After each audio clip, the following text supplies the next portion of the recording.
yang hadir di forum ini yang sangat luar biasa telah berniat ya untuk menuntut ilmu, men-share ilmu, berbagi ilmu bersama dari Fatani sampai Bandar Lampung. Ya, luar biasa. Baru kali ini ada yang dari luar negeri ya bersama saya. Biasanya hanya sampai kota, luar desa gitu, luar dusun. Oke, nanti kalau suara saya sepertinya terputus-putus atau terdengar atau bahkan putus sekalian, tolong dikonfirmasi karena kendala pembelajaran daring ini adalah sinyal. Baik, studi Al-Quran ini dibentuk atau ditentukan menjadi kurikulum pada manajemen pendidikan Islam karena pertama, manajemen pendidikan Islam ini harus berlandaskan tentang Islam. Ya, jadi manajemen yang berlandaskan Islam, maka menjadi karakteristik kita adalah manajemen pendidikan Islam. Kalau di UPI, di UNJ itu kan manajemen pendidikan dan administrasi pendidikan, tapi kita ada tambahan Islam. Sehingga yang kita kenal teori-teori manajemen itu berasal dari Eropa sebagian besar, itu kita tarik dalam khazanah keilmuan taman kita, gitu ya, yaitu pasti berlandaskan pada Al-Quran, hadis, dan ijtihad. Nah, hari ini kita mengupas untuk kelas master itu pada studi Al-Quran. Oke, bagaimana Al-Quran bisa masuk dalam teori manajemen pendidikan.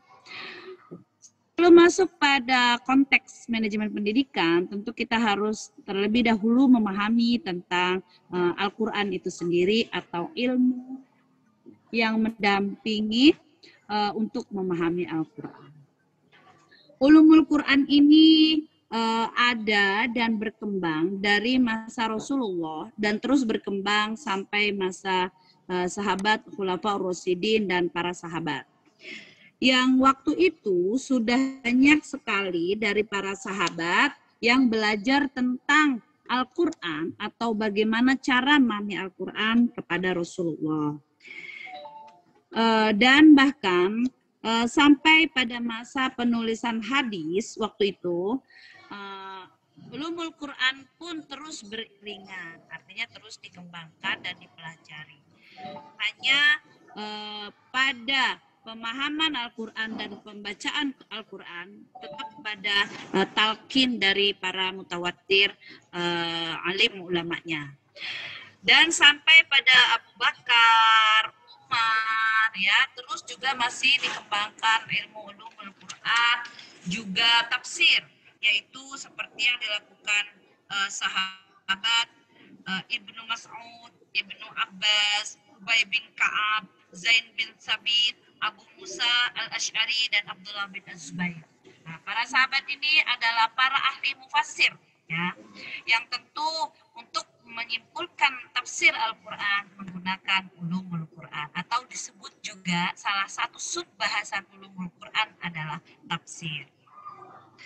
Dan pada abad kedua Hijriah, mula-mula dikodifikasi Al-Quran, ya, dan tentu dari kodifikasi itu berkembang ilmu-ilmu Al-Quran yang lain, ya, seperti kodifikasi Al-Quran, terus siapa yang mengkodifikasi. Nah, itu ada dalam sejarah kodifikasi Al-Quran dan termasuk dari subbahasan ulumul Quran.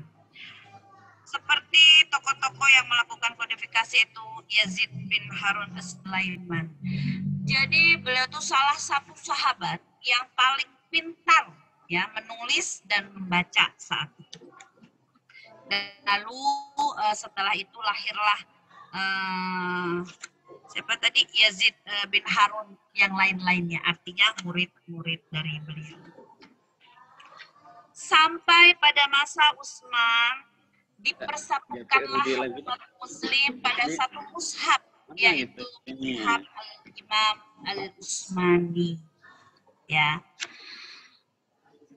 Kita lanjut pada pemahaman makna Al-Quran. Dalam surat Al-Furqan dikatakan, Tabarakalladzi nazzalal Qur'an ala 'abdihi liyakuna lil alamina nadhira. Jadi bahwa Al-Qur'an ini diturunkan sebagai furqan, dan ternyata tidak hanya furqan tapi juga huda, ya, dan Alkitab. Alkitab itu kitab yang suci, mutawatir, campur tangan manusia. Berbeda dengan Alkitab sebelumnya yang Allah turunkan masih bisa dicampur tangankan oleh manusia. Sehingga Al-Quran berasal dari kata qira'a, qira'atan, Al-Quran atau Quran, firman Allah yang diturunkan kepada Nabi Muhammad melalui malaikat Jibril. Menariknya di sini banyak perdebatan antara Al-Quran dan wahyu, ya. Karena Al-Quran adalah wahyu, wahyu juga adalah Al-Quran. Baik, sampai sini saya buka forum diskusi. Silakan Bapak Ibu bisa membedakan atau memberikan kesimpulan persamaan antara wahyu dan Al-Quran. Silakan, boleh dibuka mute-nya. Izin menanggapi Ibu. Silakan. Prasetyo Ibu. Berangkat dari sejarah tadi Bu, bahwa pada akhirnya kita mengacu pada satu mushaf oleh Imam Utsmani. Sekarang bagaimana teknik Bu? Kan kalau tidak salah itu wahyu-wahyu tadi yang sudah disampaikan oleh malaikat Jibril ke Nabi Muhammad itu kan domainnya itu kan bermacam-macam. Maka bagaimana tekniknya untuk bisa mengumpulkan itu semua, yang mungkin itu tentu perlu perjuangan yang sangat luar biasa oleh para sahabat, yang mungkin bisa dijelaskan Ibu. Terima kasih.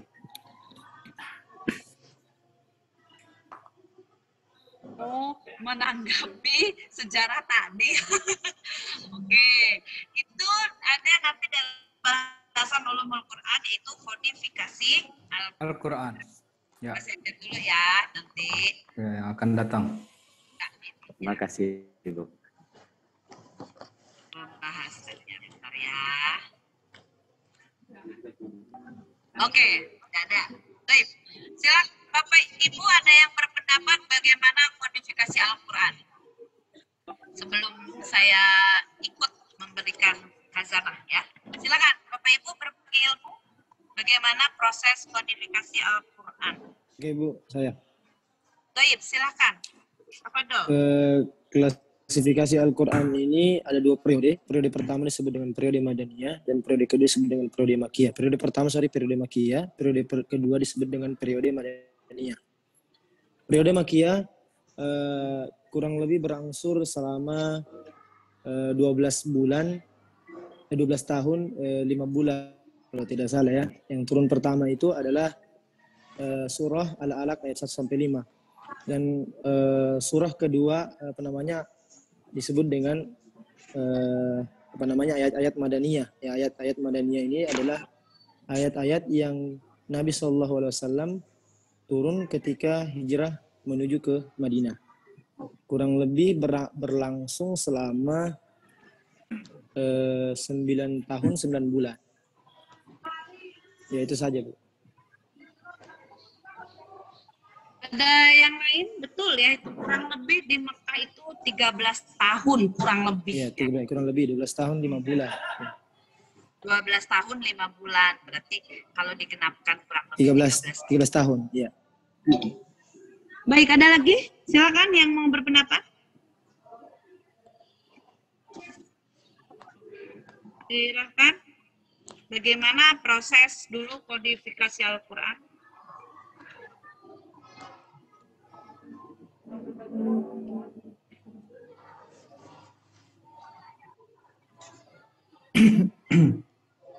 Gak ada? Masuk sih Pak Yain, gitu Pak Yain. Assalamualaikum warahmatullahi wabarakatuh. Waalaikumsalam. Sudah memberi tanggapan gitu, nggih. Jadi karena mungkin zaman dulu bahasanya masih ummi, belum mengenal istilah tulis menulis secara lengkap seperti saat ini, baik dalam gramatikal bahasa Arab maupun lain-lainnya, sehingga kodifikasi yang pertama kali dilakukan tentunya melalui hafalan atau melalui ingatan, atau biasa kita nyebutnya mungkin batiniyah lah. Nah, setelah hafalan-hafalan para penghafal Quran dikumpulkan, lalu muncullah sebuah pemikiran tentang adanya untuk membuat sebuah tulisan-tulisan maupun goresan-goresan baik dari batu maupun dari kulit, sehingga pada masa Utsmani itulah Rasem ataupun Quran tadi sudah tersusun sedikit demi akhirnya disempurnakan dengan ilmu gramatikal Arab sampai saat ini yang kita kenal, ada tajwid, ada harokat segala macam. Aduh. Mana? Toib, ada lagi? Monggo.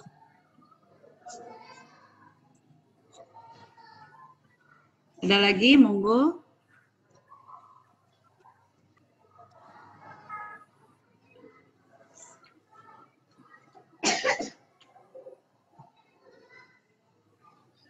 Baik. Kalau gitu saya coba masuk bahwa proses pengumpulan Al-Quran itu dimulai pada masa Rasul ya, yaitu dari hafalan, benar, dari hafalan yang begitu Rasul dapat wahyu memerintahkan pada sahabat untuk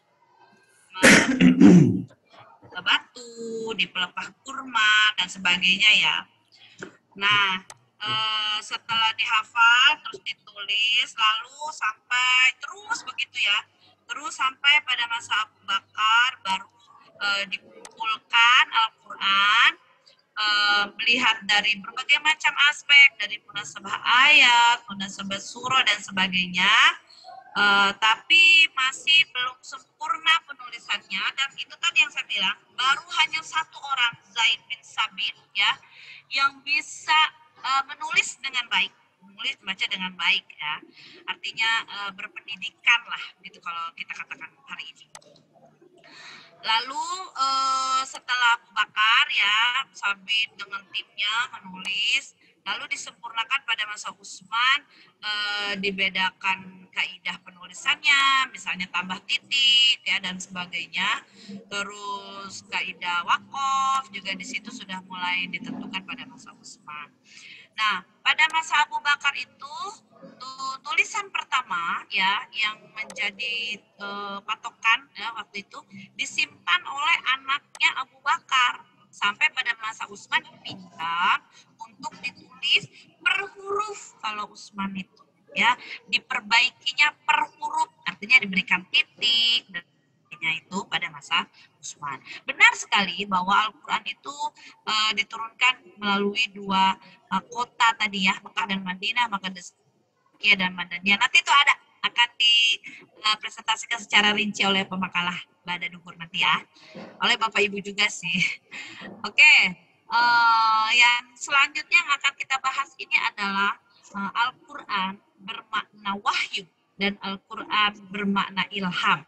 Nah, itu mungkin pernah mendengar kedua maksud tersebut. Silakan. Ada yang mau berpendapat?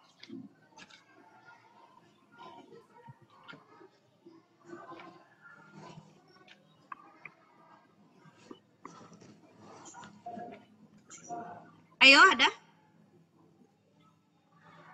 Kita sering mendengar wahyu Allah, yaitu Al-Quran, gitu ya. Tapi juga kita pernah mendengar ilham, ya. Oke, ada yang mau berpendapat sebelum kita teruskan? Monggo Pak Yai, Bu Nyai, berbagi ilmu pada kita semua. Karena An-Nur ini terkenal sekali dengan background input siswa yang dari pesantren, Pak Yai, Bu Nyai, bahkan saya pernah bertemu guru saya loh di sini. Alma mater saya itu MTS-nya di Mincang, Talang Padang, Pondok Pesantren Al-Fatah. Nah, pernah saya ketemu guru saya itu kelas An-Nur. Waktu waktu yang alma mater aliyah saya kan di Banten, Bitung Banten. Kalau itu bertemu dengan kakak tingkat di kelas ini. Nah, belum ketemu nih di kelas ini, ada nggak yang satu alma dengan saya? Pasti ada lah ya. Baik, Wahyu. Oke, kita mulai ya. Wahyu adalah tersembunyi dan cepat, yaitu informasi secara tersembunyi dan cepat yang khusus ditujukan kepada orang tertentu tanpa diketahui oleh orang lain. Pendapat ini saya kutip dari pendapat Syekh Manan Al-Kattan dalam bukunya Ulumul Quran, Beirut, ya, dari Beirut. Sementara ilham adalah intuisi yang diyakini oleh jiwa yang mendorong untuk mengikuti sadar dari mana datangnya, ya. Jadi ilham sudah berarti wahyu, tapi wahyu bukan ilham. Jadi urutannya itu wahyu dulu ya, baru ilham. Dalam Al-Quran surat Qasas dikatakan, wa auhayna ila ummi Musa an-ardi'i, dan kami wahyukan ilham kepada ibu Musa yang sesuai. Berarti wahyu ini bermakna ilham. Tadi intuisi yang diikuti tanpa sadar, ya. Juga dalam surat An-Nahl dikatakan, wa auha rabbuka ilan nahli, dia Allah mengilhami, ya, dari kata wahyu tapi bermakna ilham terhadap hewan. Oke. Allah juga memberikan wahyunya kepada melalui isyarat kepada Zakaria. Fa kharaja ala qaumihi minal mihrabi fa auha ila an sabbihu bukratan wa ashiya. Duh, laptop saya ini nih. Sebentar ya.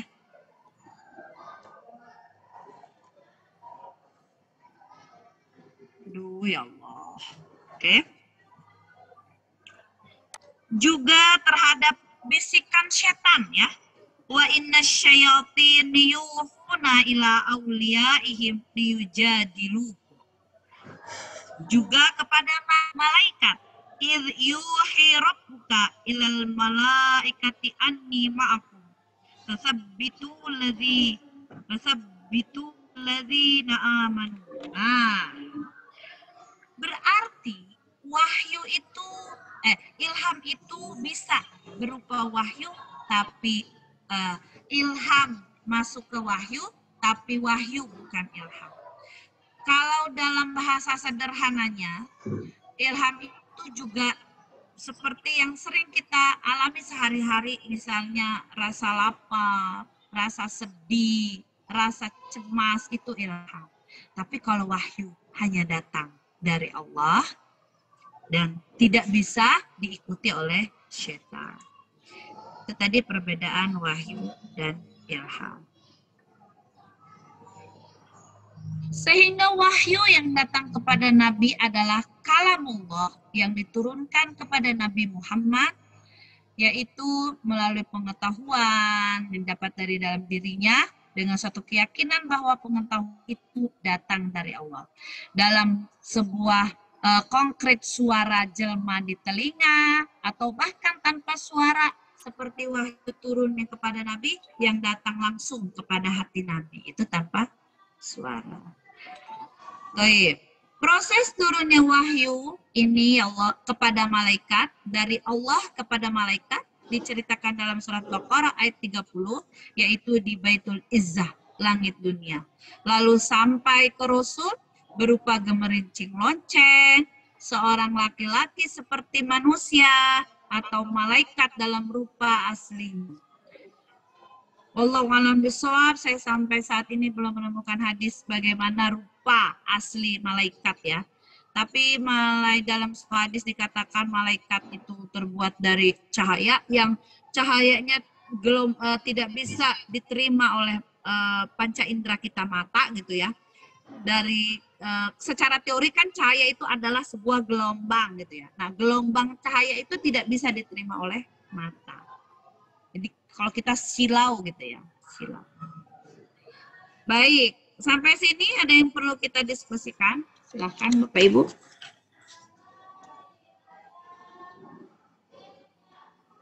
Belum ya, belum panas ya.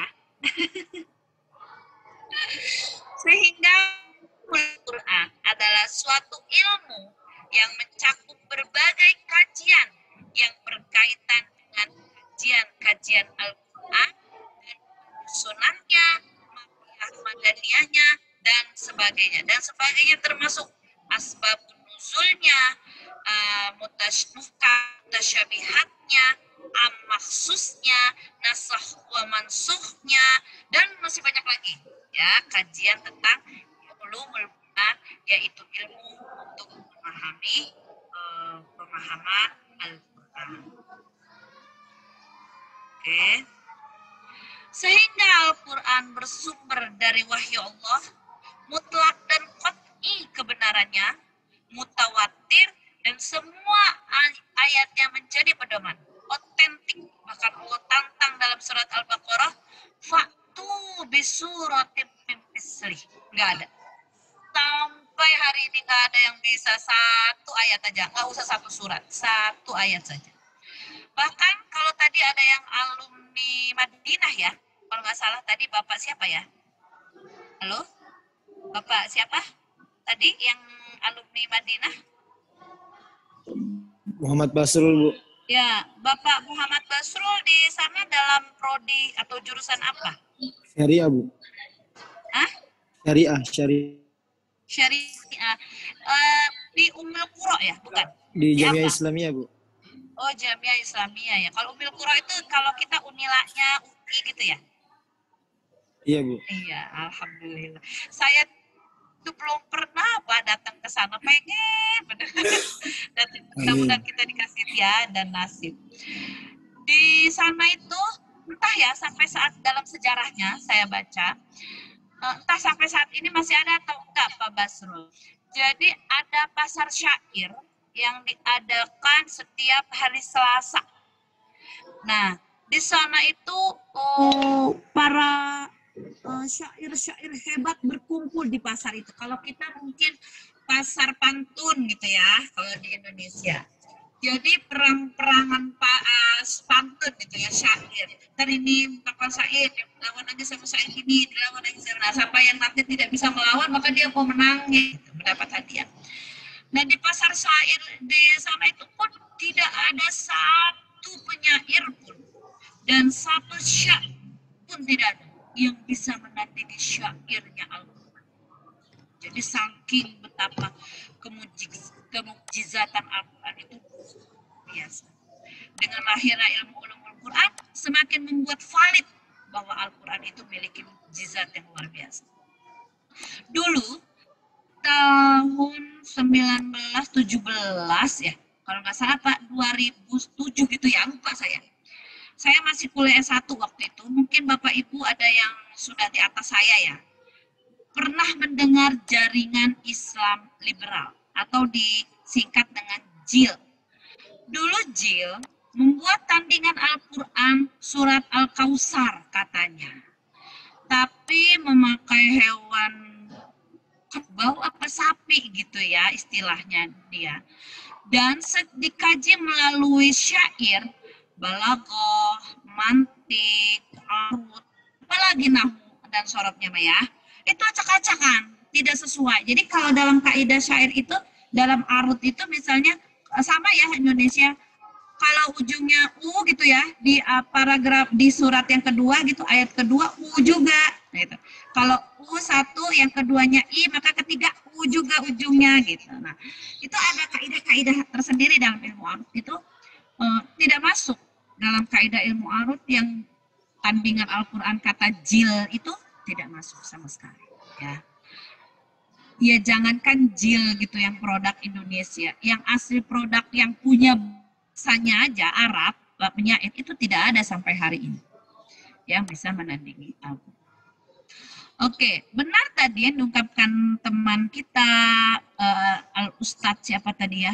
Al-Ustadz Pak Basro apa bukan ya tadi ya? Iya Bu, Pak Yang Basri. menyatakan ya, oke, Pak Basro. Pak Basro ini masih muda ya kayaknya ya? Iya Bu, masih Lulusan tahun berapa Pak Basro? 2020 Bu, baru-baru. 2020 S1-nya? Iya Bu, iya Bu.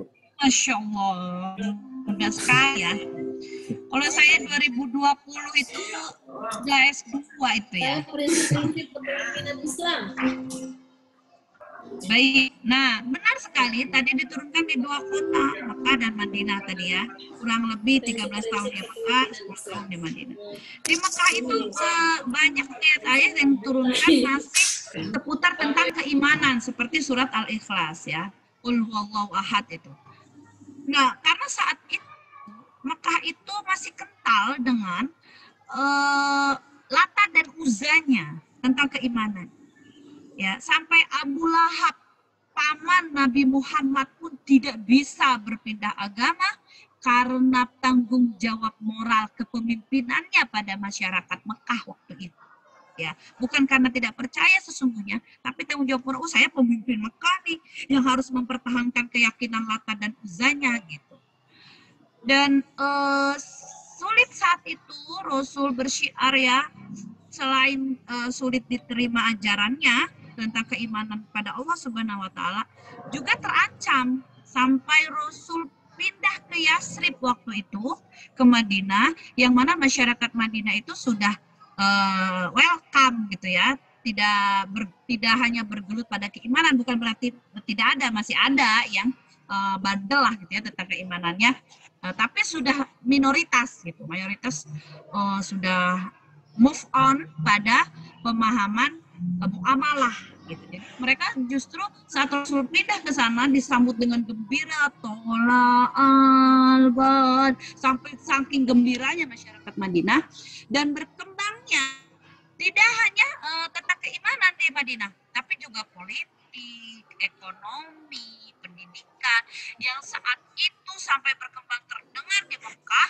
iri lah gitu ya, artinya termotivasi mereka, itu Madinah makin berkembang ya, itu benar Muhammad yang kita ancam, yang kita ini, sampai dibukalah perjanjian Fathul Mekah, lalu Nabi kembali lagi ke Mekah waktu itu ya sejarahnya.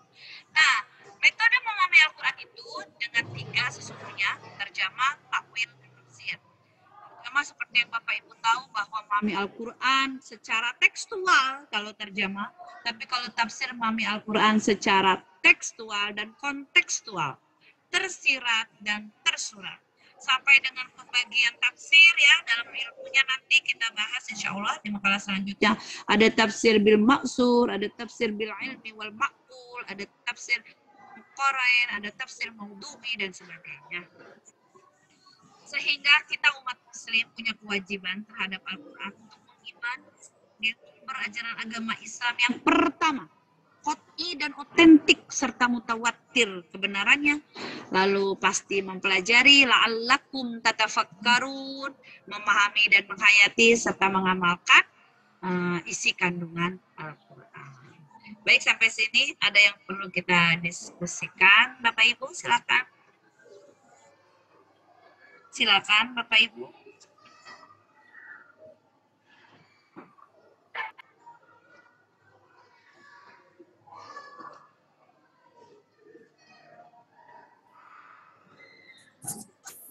Oke, silakan.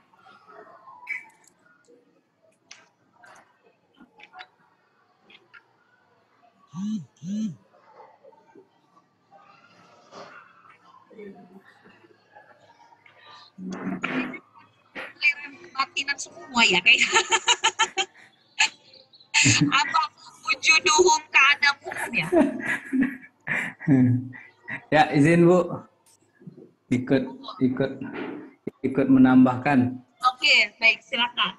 Ikut atau bertanya atau yang tadi masih Berbagi Pak, berbagi khazanah keilmuan. Monggo silakan.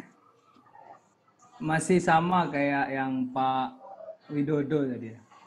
Penasaran juga proses kodifikasinya tadi Bu ya. Jadi sudah sampai ke tangan kita ini Mushaf Utsmani itu sangat panjang kata Pak Widodo memang prosesnya.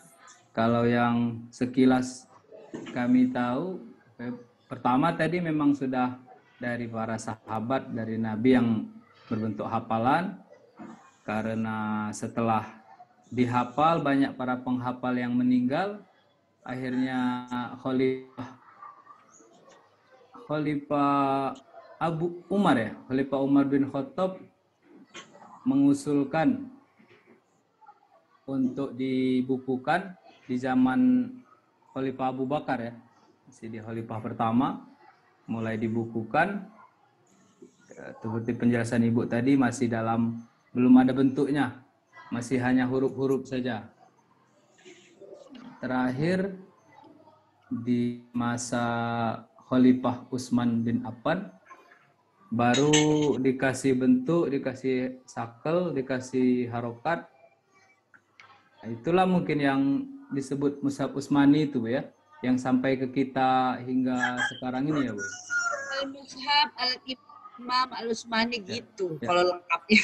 Oke, monggo lanjut. Itu berarti. Ya, itu alhamdulillah berarti setelah perjalanan panjang berarti itu yang benar-benar sampai ke kita ya Bu ya. Ya. Pertanyaan kami mohon pendapatnya atau arahan. Itu kan banyak terjadi beberapa perbedaan bacaan Bu ya. Itu beda mushafnya juga berarti Bu ya.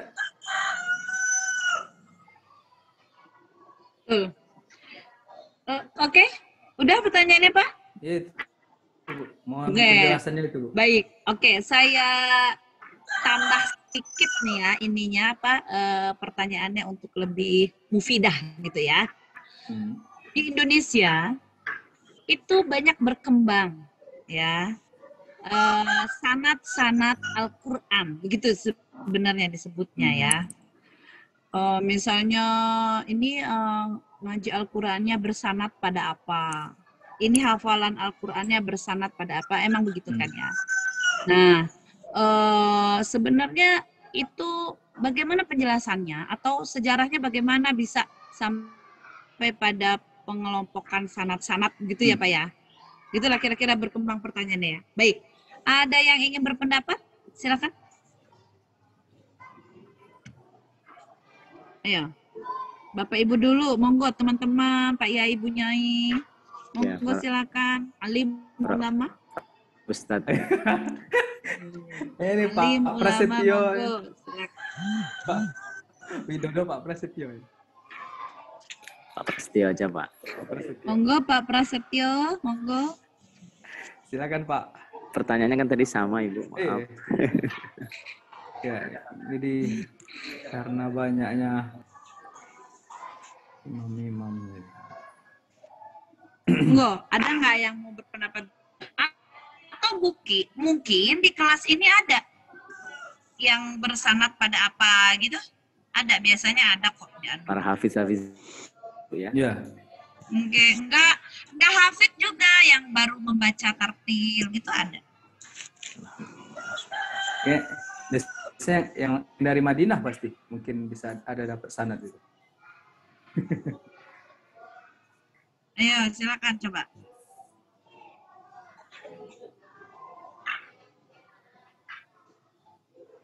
Ada? Kalau di kelas ini apa namanya? Yang kelas offline ada itu. Satu bahkan beliau yang mengajarkan ngajinya itu. Yang saya temui baru satu orang. Oke. Ada.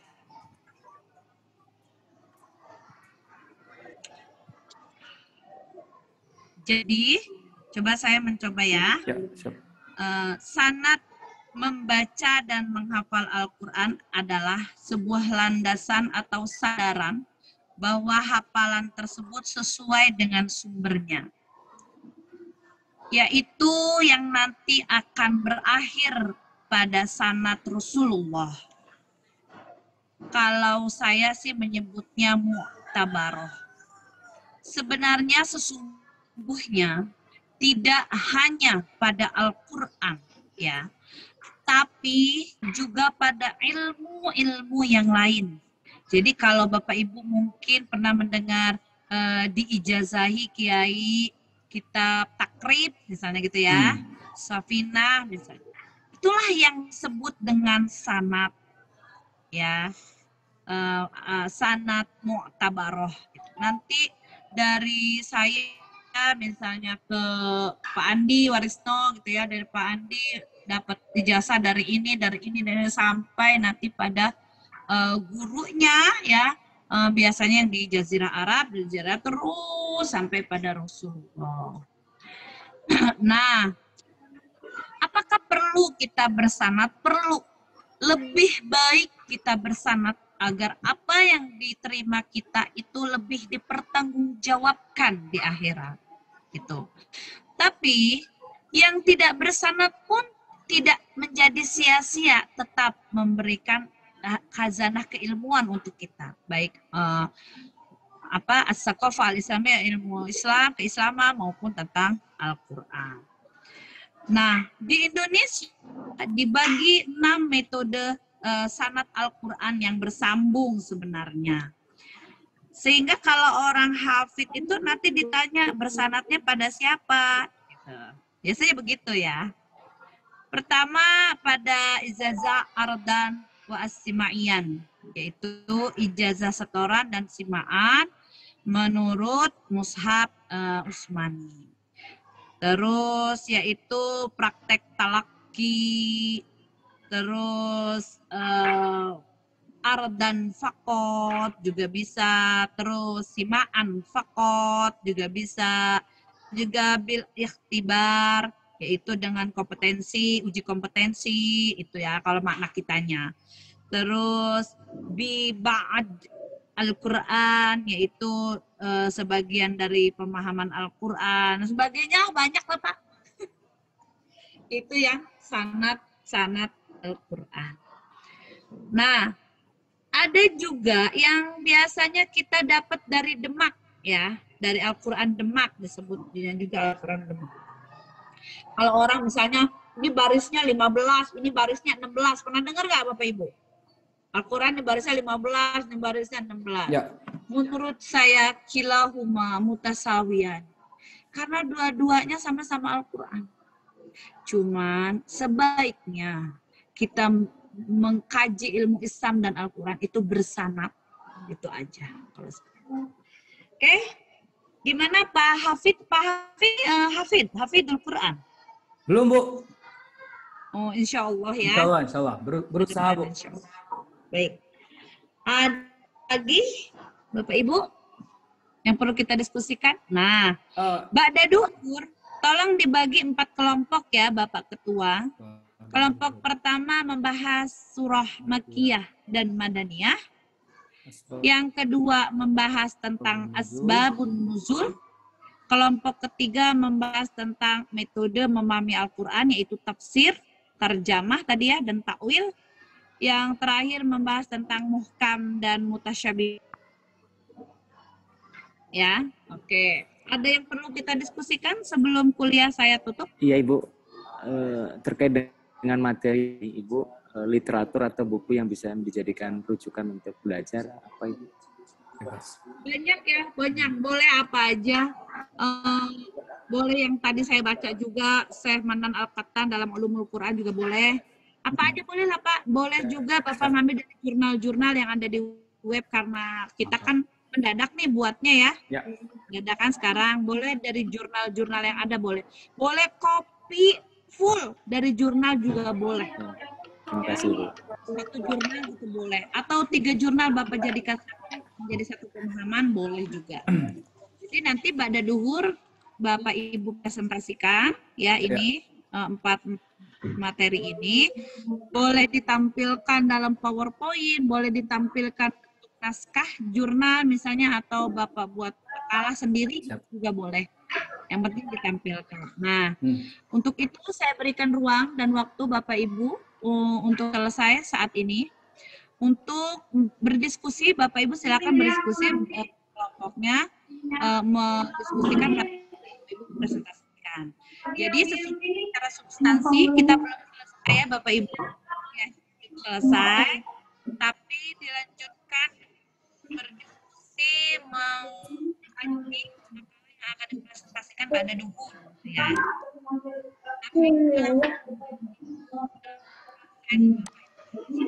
Suaranya hilang-hilang.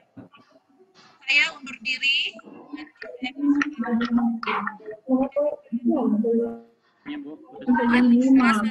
Suaranya hilang. Suaranya hilang-hilang. Berdiskusi, menentukan dan bekerja sama untuk menyampaikan presentasi pada duhur. Bisa dimengerti? Bisa. Bisa, Bu. Bisa. Untuk pengumpulannya, Bu. Dalam proses diskusi Bapak Ibu, saya undur diri. Makalah itu nanti dikumpulnya setelah perkuliahan selesai. Boleh sore, boleh malam, boleh. Yang penting dipresentasikan dulu pada duhur. Begitu ya Bapak Ibu? Siap. Baik, saya undur diri. Sampai jumpa pada duhur jam 1 tepat ya. Oke, Bu. 1 tepat supaya selesai bisa lebih cepat. Tidak selesai jam 3 juga tidak. Oke, siap, Bu. Ini format bebas ya Bu ya? Bebas, yang Bebas, penting Bapak bebas. Bebas. Oke, siap. Yang penting Jadi, kita bagi tugasnya. Oke, Bu. Terima kasih banyak, Bu. Ini siap, terhitungnya nanti sesi kami 1 ya? bagi kelompok Bu setelah ini. Oke, langsung dikerjakan ya Bapak Ibu. Saya Siap. undur diri. Assalamualaikum Siap. warahmatullahi wabarakatuh. Waalaikumsalam warahmatullahi wabarakatuh. Terima kasih, Terima Dokter. Bu. Baik, Bu. Di situ kan ada waktunya itu jam terakhirnya jam apa sesi 1. Mungkin bisa di screenshot pas jam terakhir itu aja. Ya, Setiap sesi. betul. Pas jamnya saja Sesi Pak Ketua. 1 ya. Sip. 11. Mantap. Oh gitu. Tapi Ibu nggak keluar dari Zoom kan ya? Ya nggak apa-apa. Saya keluar juga nggak apa-apa. Ibu keluar juga. nggak Karena harus ada nama Ibu masalahnya. Ya kalau ada mah ada, tetap ada. Oh iya. Iya, karena kan ada jamnya juga, Bu. Sekarang aja di SS Mas. Udah, kalau sesi 1 udah di SS. Nanti kan sesi 2 jam 11 ke 11, ya. atas gitu loh. Jam 11 nanti kita screenshot Ya, lagi. Sip. Kalau sekarang sudah Ya. Siap. Kita atur aja, berarti. Bagi kelompok Oke. Ketua. Baik. Langsung bagi kelompok ya. Baik. Ah, Kelompok Di Papua sesuai sudah